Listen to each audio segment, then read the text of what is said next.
Oblivion Remastered is finally out on the Switch 2, and one of the first things you might want to do early on is to get some good gear. In this video, I'm going to show you 5 of the most powerful items that you can get as a level 1 or level 2 character. There's some strong boss fights in here that you'll need to win, so consider this an extra challenge as well, which feels good to complete. Let's start with Umbra. Umbra is one of the strongest swords you can obtain at the beginning of the game. It has excellent base damage, has 120-second soul trap enchantment, and it's weightless in your inventory. You're going to find Umbra inside the Iliad ruin of Vin Diesel, southwest of Imperial City. Now to get Umbra, you're going to need to beat its wielder, Umbra, which is a level 50 warrior and one of the most powerful enemies you can encounter in the entire game. There's a few ways you can go about this fight. If you have a reasonably fast character, you can repeatedly lure Umbra across the spike trap inside Vin Diesel in the first room until eventually it kills her. Alternatively, if you get yourself 6,000 gold, you can purchase the Apotheosis Staff from reindeer staffs in the Imperial City and blast her from a safe position. A very fast way to make yourself tons of early gold early on is to pick alchemy as a major skill, create a bunch of restore fatigue potions from ingredients you can find commonly across many farms, and then once you sell enough to buy the Apotheosis Staff from reindeer staff in Imperial City, you just need to blast her from a safe position. You can also lure Umbra all the way back to Imperial City and persuade the guards to do most of the dirty work for you, but this method will probably take a little bit longer. Moving on to item number 2, the Black Hand Hood and Robes. So this is armor that you typically would get at the end or near the end of the Dark Brotherhood quest, but you can still get this as early as level 1. You don't need to join the Dark Brotherhood for this, you just need to break into Jocasta's house in Bruma. This guy is a member of the Black Hand, and the Black Hand robes will be located inside a keg on the bottom floor of his house. You'll need to go through a very hard lock. Once you do, you'll get the armor. The hood and the robe won't actually provide any armor protection, but it will still give you a very good fortification boost to blade, illusion, marksman, and a few other skills of 15 points. This is a great item for assassin marksman type builds. Moving on to item number 3, this isn't a specific weapon, but rather the chance to obtain a very powerful staff at level 1. So to do this, you're going to need to go to the Iliad ruin of Miskarkand, which is located between Skingrad and Kavach.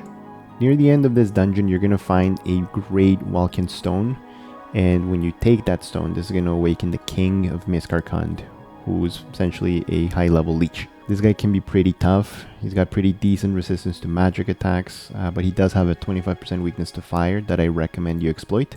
I would try to beat him after you get access to spell making and enchanting. Having a way to deal fire damage from a distance and then hitting him with spells that do 100% weakness to fire will help. So it can be a tough fight, but it's doable.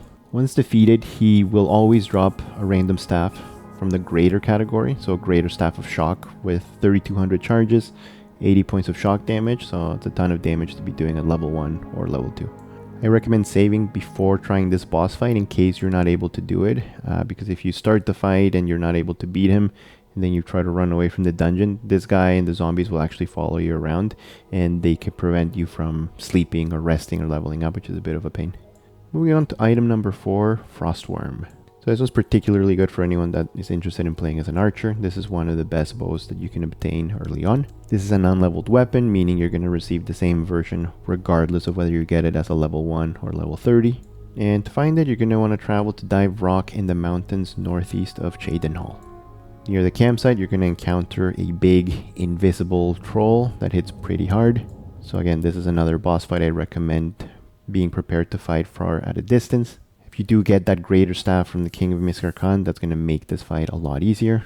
Hitting it from afar using poison damage works well as well. Got a 28 deep dive on alchemy, all about poisons and all that fun stuff, so check that out if you want to go down the poison route. And last but not least, we have Azura's Star, which can be obtained as soon as you reach level 2 through a date request. This item essentially functions as a Grand Soul Gem, which you can reuse over and over again to charge your items or even to do enchantments. To begin the quest to get it, you need to visit Azura's Shrine in the mountains north of Cheydinhal. So you're going to need to approach the shrine around sunrise or sunset, between 5 AM and 7 AM, or 5 PM and 7 PM. And then you're going to need to do an offering of glow dust. There's one guaranteed sample of glow dust in the basement of the Mages Guild in Bruma, which you can obtain to do this. And then once you initiate the quest, you're going to be sent to Gutted Mine, where you're going to need to eliminate a group of vampires. Again, these guys can be pretty dangerous and they can infect you with the vampirism disease. Easiest way to take them down is probably to use one of those powerful staffs I mentioned earlier. So I recommend trying this only after you have access to a fairly strong weapon at range, or just a way to inflict damage at range safely. And that brings me to the end of my top 5 list. Let me know in the comments if you think there's any other items worthy of this top 5 list.